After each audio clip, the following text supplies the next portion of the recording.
Assalamu alaikum rahmatullahi wa barakatuh. Hope you're doing well. We're continuing our reading of Dante Alighieri's Inferno, the Divine Comedy. Little one is hanging out with Big Sissy, having a little snuggle time, hanging out. So I got some free time to read. So let's go ahead and read Cantos number 3. It's going to be quite interesting, and I already am addicted to reading it. I like it quite very much. So hope you will as well. Let's begin. Through me the way is to the city dolent. Through me the way is to eternal dole. Through me the way among the people lost. Ooh, through me the way among the people lost. Justice incited my sublime creator, created me divine omnipotence, the highest wisdom and the primal love. Before me there were no created things, only eternal, and I eternal last.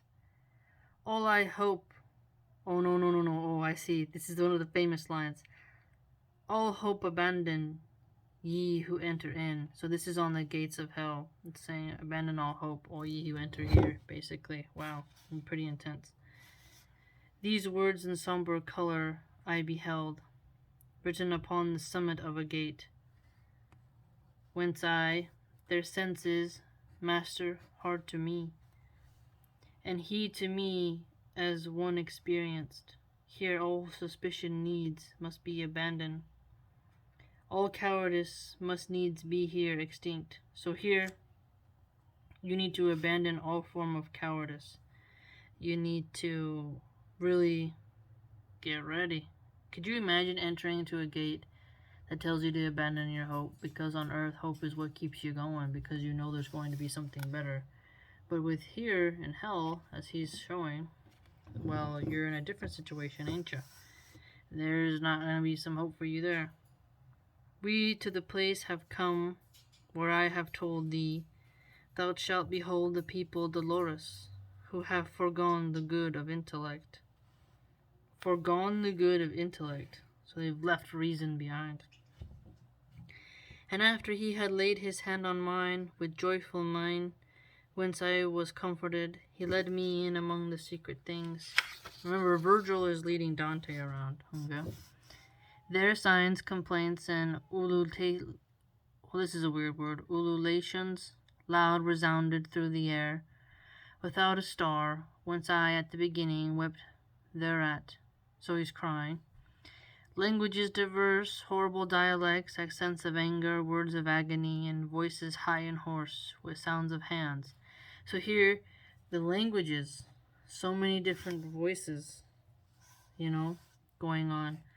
Horrible dialects, so some that are like not as beautiful, I guess you could say, and where some people are just angry. The accents is just the tones and whatnot coming at you, and words of agony. So imagine all these sounds here. We're getting at sounds coming at you, horror, like what you would hear. It's just so potent and so dark that it would definitely cause fear. And voices high and hoarse, with sounds of hands. Now, hoarse from being so vocal constantly, right? Really shows you how there's this echoing sound going on. Made up a tumult that goes whirling on, forever in that air, forever black, even as the sand doth when the whirlwind breathes. So here it's like just raw. Like you think about when you go into a stadium, there's all this cheering, there's all this energy here, right? An arena. Here in the hell, it's quite the opposite, isn't it? So imagine that type of fear that would seep into your veins. We're in line that we left out, that's line 30, okay? Now we're on line 31. And I, who had my head with horror bound, said, Master, what is this which now I hear? What folk is this which seems by pain so vanquished? And he to me said, This miserable mode maintain the melancholy souls of those who live without an infamy or praise, So people who lived without infamy or praise. Melancholy souls, he says. Fascinating. Commingled are they with that caitiff choir of angels who have not rebellious been, nor faithful were to God, but were for self. So in Islam, we know when angels don't, they cannot disobey Allah subhanahu wa ta'ala. Whereas in Christianity, some angels can rebel. Commingled are they, wow, yes, the heavens expelled them, not to be less fair, nor them the nethermore abyss receives. For glory none the damned would have from them. And I, O Master, what so grievous is to these, that maketh them lament so sore? That maketh them lament so sore. So sore lamenting like this.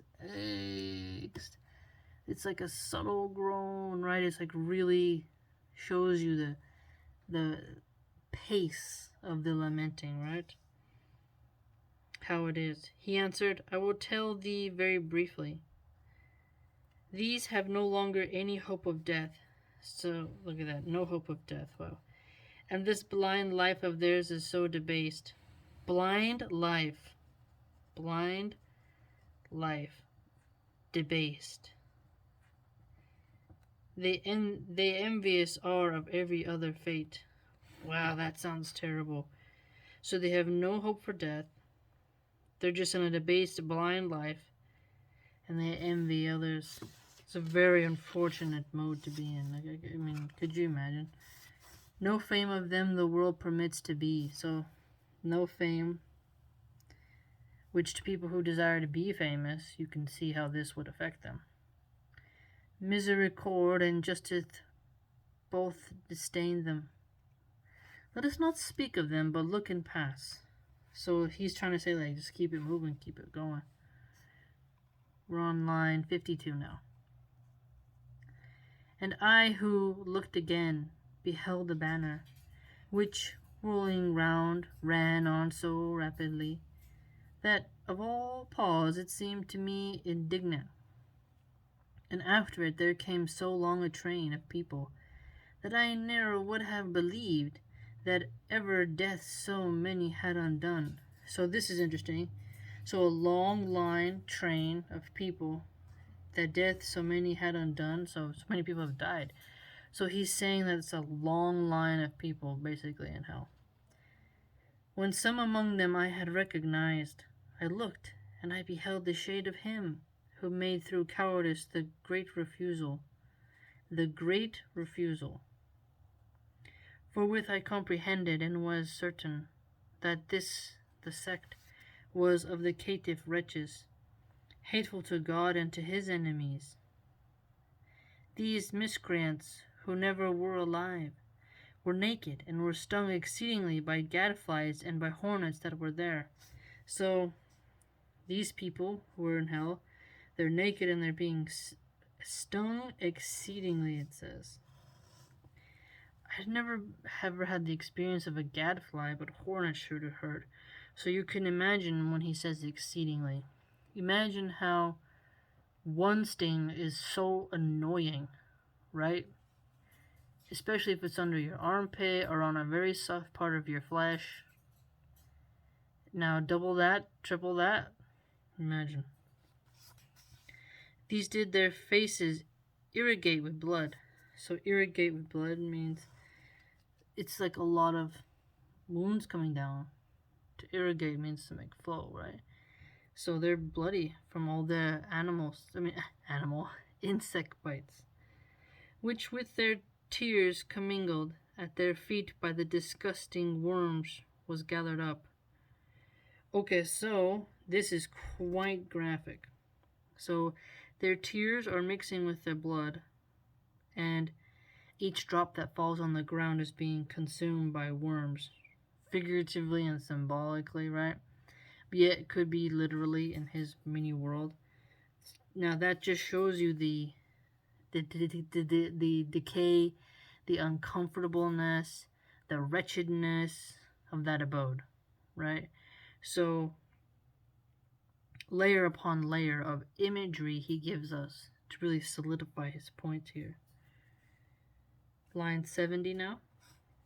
And when to gazing farther I betook me, people I saw on a great river's bank, whence said I, Master, now vouchsafe to me, that I may know who these are, and what law makes them appear so ready to pass o'er, as I discern athwart the dusky light.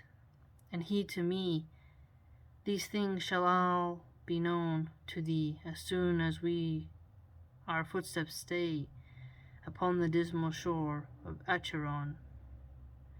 Then with mine eyes ashamed and downcast, fearing my words might irksome be to him, from speech refrained I till we reached the river. So he feels ashamed. He keeps his eyes down. He fears that his words might bother Virgil, so he's gonna hold off from speaking till they get to the river. And lo, towards us coming in a boat, an old man. Okay, this is a cool scene, the old man in the boat, hoary with their hair of eld, crying, Woe unto you, ye souls depraved. Oh, spooky, right? And, hope nevermore to look upon the heavens. I come to lead you to the other shore, to the eternal shades in heat and frost. Heat and frost. Eternal shades.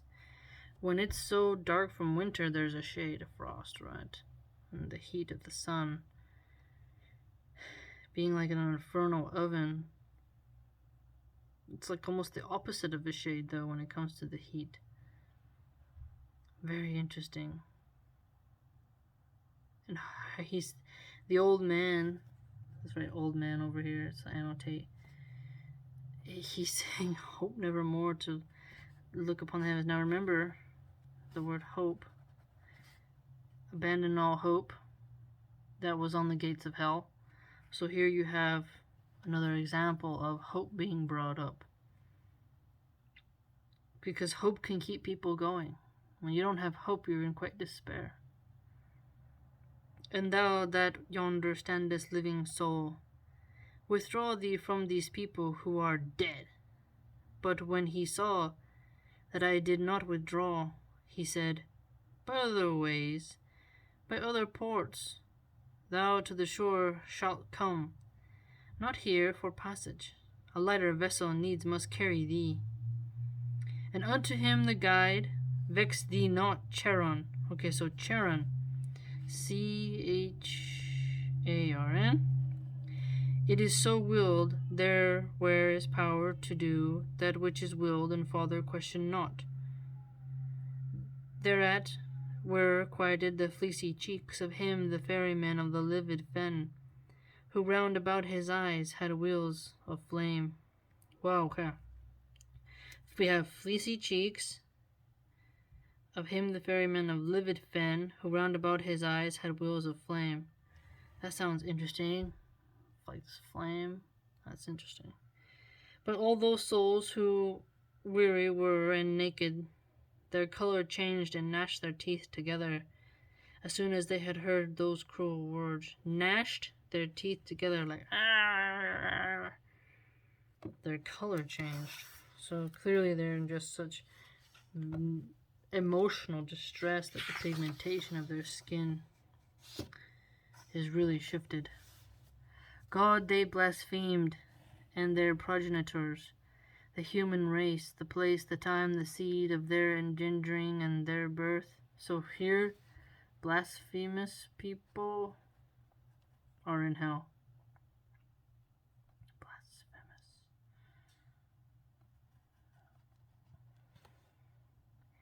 Thereafter, all together they drew back, bitterly weeping to the accursed shore, which waiteth every man who fears not God. Okay, so the accursed shore, that's where all the blasphemers are going. Charon, the demon, with the eyes of Gilead, beckoning to them, collects them all together, beats with his oar whoever lags behind. Oh, dang. Oh, you're getting beat by a demon. So whoever like, okay, don't go fast enough, you're gonna get whacked with an oar. That's the thing you used to make the boat go. As in the autumn time the leaves fall off, first one and then another, till the branch, until the earth surrenders all its spoils. In similar wise the evil seed of Adam throw themselves from the margin one by one, at signals as a bird unto its lure, so they depart across the dusky wave, and ere upon the other side they land. Again on this side a new troop assembles.